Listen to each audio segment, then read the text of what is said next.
नमस्कार दोस्तों, आज के इस वीडियो में प्लेजिंग ऑफ शेयर्स क्या होता है और किसी भी कंपनी में इन्वेस्ट करने से पहले कितने शेयर्स प्लेज किए हैं यह समझना क्यों जरूरी होता है। आज इसी के बारे में बात करने वाले हैं। जैसा कि दोस्तों आप सभी को पता है कि मैंने 1000 डेज की चैलेंज शुरू की है, मतलब हर दिन एक नई टर्म सिखाता हूँ। आप इसे 1000 डेज चैलेंज भी कह सकते हो या फिर 1000 टर्म्स चैलेंज भी कह सकते हो, क्योंकि 1000 डेज में 1000 टर्म्स होने वाली है। मतलब हर दिन एक नई टर्म सीखने वाले हो, तो इस तरीके से 1000 डेज चैलेंज या फिर 1000 टर्म्स चैलेंज आप कह सकते हो। तो शुरुआत में हमने शॉर्ट्स वीडियो के साथ यह सीरीज शुरू की थी।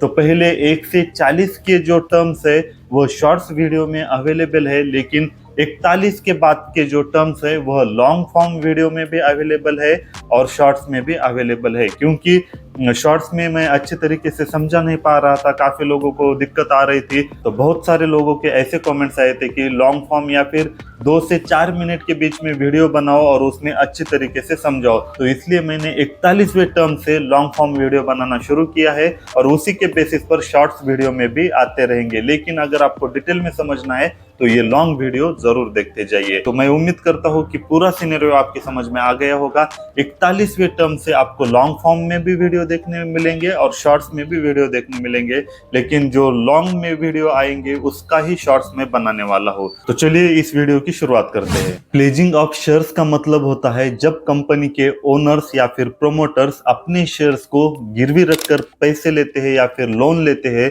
तो उसे प्लेजिंग ऑफ शेयर्स कहते हैं। ये ठीक उसी तरीके से होता है जैसे हम अपनी प्रॉपर्टी गिरवी रखकर पैसे उठाते हैं, ठीक उसी तरह कंपनी के ओनर्स या फिर प्रोमोटर्स भी अपने शेयर्स को गिरवी रखकर पैसे उठाते हैं, क्योंकि शेयर्स को एसेट माना जाता है और हर कोई शेयर्स के अगेंस्ट कर्जा देने को तैयार होता है। इसलिए प्रोमोटर्स जरूरत पड़ने पर शेयर्स को गिरवी रखकर पैसे उठाते हैं और उसे ही प्लेजिंग ऑफ शेयर्स कहते हैं।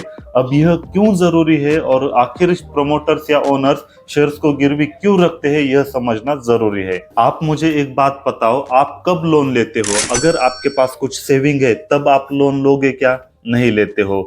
अगर आपका दोस्त या फिर रिलेटिव या फिर आपका भाई कोई भी अगर आपको पैसे देने को तैयार है तब आप लोन लोगे क्या? नहीं लोगे। आप लोन कब लेते हो? जब आपके पास कोई और ऑप्शन बचा ही नहीं हो। ठीक उसी तरह कंपनी के ओनर्स या प्रोमोटर्स भी तभी अपने शेयर्स को गिरवी रखते हैं जब और कोई उसे लोन नहीं दे रहा होता है। मतलब उनके पहचान के कोई लोन नहीं दे रहे या फिर बैंक उनको लोन नहीं दे रहे हैं, मतलब किसी भी तरीके से अगर उन्हें कोई कर्जा नहीं दे रहा हो, तभी कंपनी के ओनर्स या प्रोमोटर्स अपने शेयर्स को गिरवी रखते हैं। और शेयर्स के बदले हर कोई कर्जा दे सकता है, क्योंकि शेयर्स को एसेट माना जाता है। जैसे हम प्रॉपर्टी गिरवी रखकर पैसे लेते हैं, ठीक उसी तरह शेयर्स को गिरवी रखकर कंपनी के ओनर्स पैसे लेते हैं। और यह पैसा पिछला कर्जा देने के लिए उठाया हो सकता है या फिर एम्प्लॉयज की सैलरी देने के लिए उठाया हो सकता है या फिर बिजनेस को एक्सपांड करने के लिए, किसी भी तरीके के लिए कर्जा लिया जा सकता है। ठीक है, कंपनी के प्रोमोटर्स ने किसी भी कारण से शेयर्स को प्लेज किया हो, लेकिन आप और हम जैसे लोगों के लिए क्या जरूरी है, मतलब इन्वेस्टर्स के पॉइंट ऑफ व्यू से क्या समझना जरूरी है।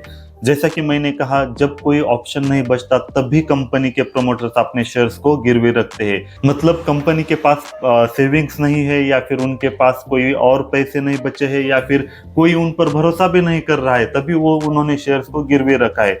तो इस हिसाब से अगर किसी कंपनी ने 50% से ज्यादा के शेयर्स गिरवी रखे हो तो उस कंपनी में हमें इन्वेस्ट करने से बचना चाहिए। इसका सीधा सीधा मतलब यह होता है। और आने वाले समय में और भी कंपनी अपने शेयर्स को गिरवी रख रही है, तो इसका मतलब होता है कि ओनर्स को पता चल चुका है कि अब कंपनी का कोई भी फ्यूचर नहीं है और वह ज्यादा से ज्यादा शेयर्स गिरवी रखकर अपना पैसा निकालने में जुड़े होते हैं। ठीक इसी के बेसिस पर ही स्कैम हुआ था सत्यम स्कैंडल। अगर उसको डिटेल में समझना है तो आप गूगल पे सर्च कर सकते हो, अगर डिटेल में जानना है तो कमेंट कीजिए, मैं उसके ऊपर अलग से वीडियो बनाता हूँ। तो ओवरऑल जिस भी कंपनी के प्रमोटर्स ने जितने ज्यादा शेयर्स गिरवी रखे होते हैं उस कंपनी को उतनी ज्यादा रिस्की माना जाता है, और जिस भी कंपनी में कुछ भी शेयर्स गिरवे नहीं रखे होते या फिर 30% से कम शेयर्स को गिरवी रखे होते उसे अच्छी कंपनी माना जाता है। तो हमेशा किसी भी कंपनी में इन्वेस्ट करने से पहले कितने प्रतिशत शेयर्स प्लेज किए हैं यह जरूर देखिए और उसी वक्त इन्वेस्ट कीजिए।